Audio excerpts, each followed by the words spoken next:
2/3 of a day is equal to what? किंवा एका दिवसाचा 2/3 भाग बरोबर किती?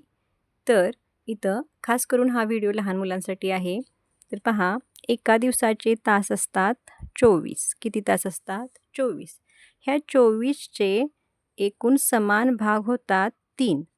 बघा, आपण जर 3 समान भाग केले तर 8-8चे समान भाग होतात. कारण 8 त्रिक 24. 8 त्रिक 24. तर 3 भागापैकी 2 भागाची त्यांनी किंमत विचारलेली आहे. तर 3 भागापैकी किती? 2 भागाची. तर 2 भाग बरोबर कोणतेही 2 घ्या तर किती येणार आहेत ते?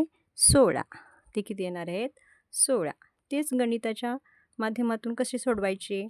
तर एका दिवसाचे तास आहेत 24, त्याला गुणुले 2/3 करायचं.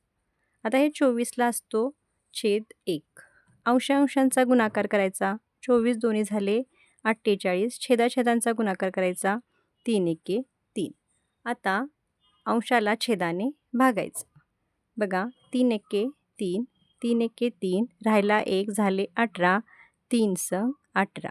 म्हणजे ते उत्तर येणार आहे 16. तर हे आपण असेही काढू शकतो. आणि पहा, लहान मुलांना समजत नाही तर त्यांना असे समान भाग करून आपण तिथं त्यांना हे गणित समजावून देऊ शकतो. उत्तर येणार आहे 16 तास. थँक्यू.